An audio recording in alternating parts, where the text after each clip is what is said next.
Emotional and behavioral disorders can influence an individual's life and their peers in areas beyond their personal feelings. Conditions in which generate the behavioral issues fall under the category emotional disturbance. Several disorders receive this classification.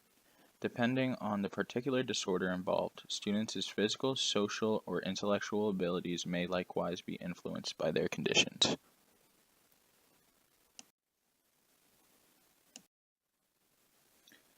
Based on NJAC 6A14, IDEA defines emotional disturbance as a condition exhibiting one or more of the following characteristics over a long period of time and to a marked degree that adversely affects a child's educational performance, such as A. An ability to learn that cannot be explained by intellectual, sensory, or health factors. B. An inability to build or maintain satisfactory interpersonal relationships with peers and teachers. C. Inappropriate types of behaviors or feelings under normal circumstances. D. A general pervasive mood of unhappiness or depression. And E. A tendency to develop physical symptoms or fears associated with personal or school problems.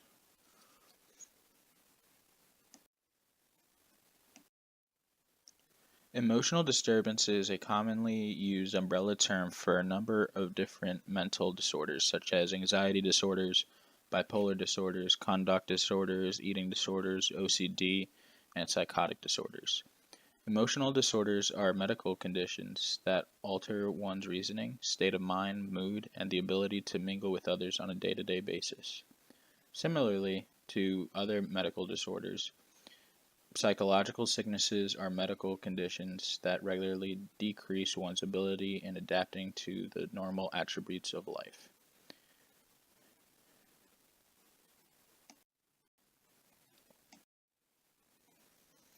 There are few medications available for people with behavioral problems, such as antidepressants and Adderall. However, medications for behavioral disorders have many negative side effects, as they can increase emotional issues, increase suicidal thoughts, and aggravate seizure conditions.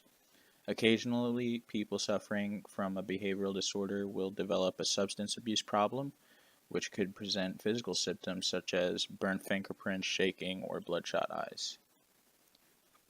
Individuals with EBD may cause harm by acting out in formal settings such as fighting, harassing, bullying, or arguing with adult figures. As they mature, they might find themselves in relationship problems that maintain high levels of stress.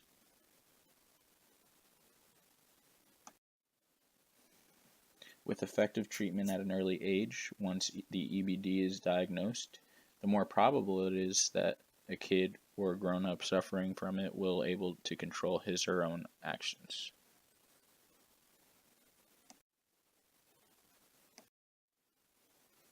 In order to help a student with EBD, it is very important that the child and family have a strong bond with each other, or else they are less likely to demonstrate a positive response to treatment. Parents need to know their children better than anyone else. However, having a strong child-parent relationship can be challenging in some households. Some parents believe that anything they do cannot prevent bad things continuing to occur. Others believe that a child's typical behavior may cause parents to act in a way that is inappropriate, such as physical abuse. Children with EBD do not only struggle with behavioral problems, however, some common characteristics include anxiousness, withdrawal, as well as fear. That is why it is important to have supportive adults and sufficient resources in order to limit the aggression.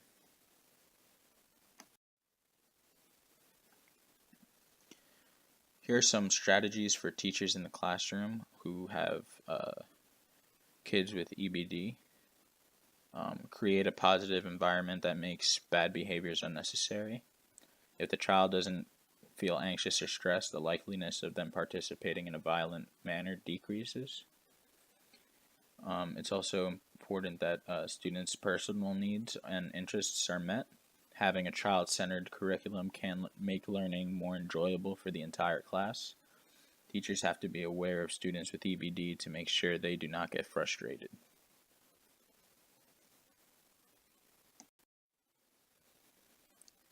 It is important for teachers to observe and collect information regarding the child's behavior and their progress in order to identify the causes of bad behavior.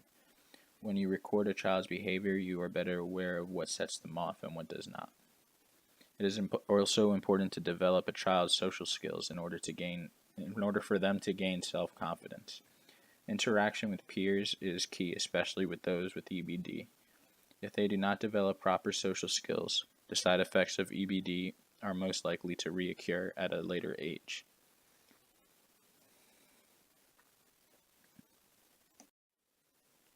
Peer-assisted learning is another strategy for teachers in the classroom. I would pair a student with disabilities with another student who is prepared to help and acts similarly to a coach.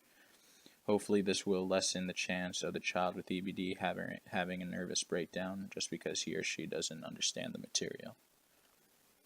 And it is also always good to have child participate in general education classrooms as much as possible so that he is exposed to the general curriculum.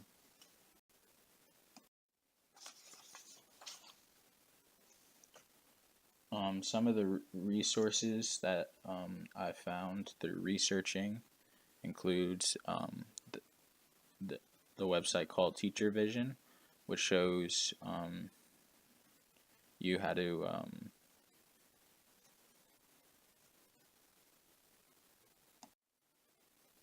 which shows you ways to adapt and supplement classroom materials with printed materials, activities, books, and charts in order to meet the child's needs.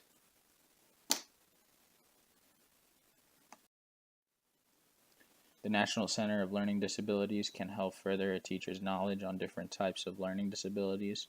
The videos and articles contain valuable information and strategies to help you effectively teach students with and without disabilities. The National Association of Special Education Teachers provides news and information on special education teaching, such as an e-journal, which is a monthly journal focusing on special education trends, as well as alerts for new research findings.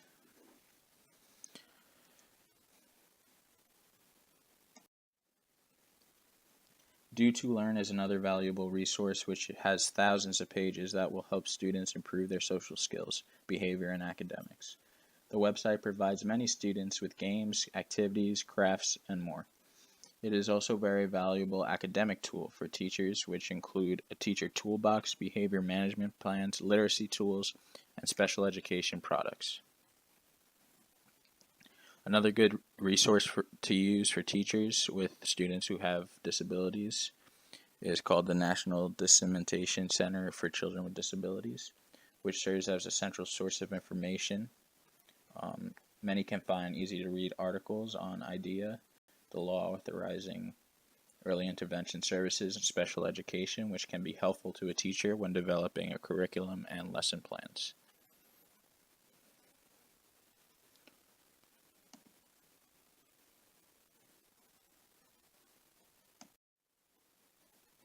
In conclusion, students who suffer from emotional and behavioral disorders often find it very difficult to control their behavior and focus on their work in the classroom. That is why it is important for teachers to utilize available resources in order to have a fully functioning classroom. Overall, try to keep the classroom guidelines broad and simple. It is important to reward positive behaviors and make sure that you are treating all of your students in a fair manner. Children with EBD tend to have a lot of negative experiences in school, and it is up to the teachers and staff to guide them and motivate them through their learning experiences.